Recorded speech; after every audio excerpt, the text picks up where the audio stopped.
Leželi jsme dlouho v trávě, než se v dálce objevil vlak, co jezdí tudy líně, rychlostí snad jen 5 mil. Stoulek se nám kámoš vracel, jak to slíbil dopisem.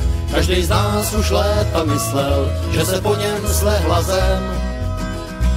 Zamával a hodil pingl, za ním skočil potom sám. Já v tu chvíli strach měl za něj, ač ho jinak nemívám. Jen se ohlíd za vagónem, z čela vlasy odhodil. Vezu jednu dobrou zprávu z konce světa, kde jsem byl.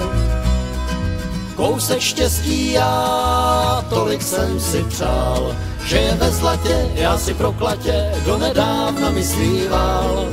Mít kousek štěstí, který když se unaví, třeba najednou se mi náhodou i do cesty postaví.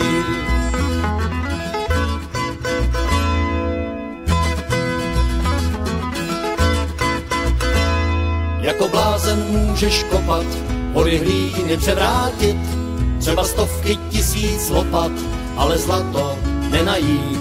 Že mě čeká teď a tady, mohlo mě dřív napadnout, jsou to dobrý kamarádi, no a tenhle známej kout. Kousek štěstí já, tolik jsem si přál, že je ve zlatě, já si pro klatě donedávna myslíval. Mít kousek štěstí, který když se unaví, třeba najednou se mi náhodou i do cesty postaví. Třeba najednou se mi náhodou i do cesty postaví.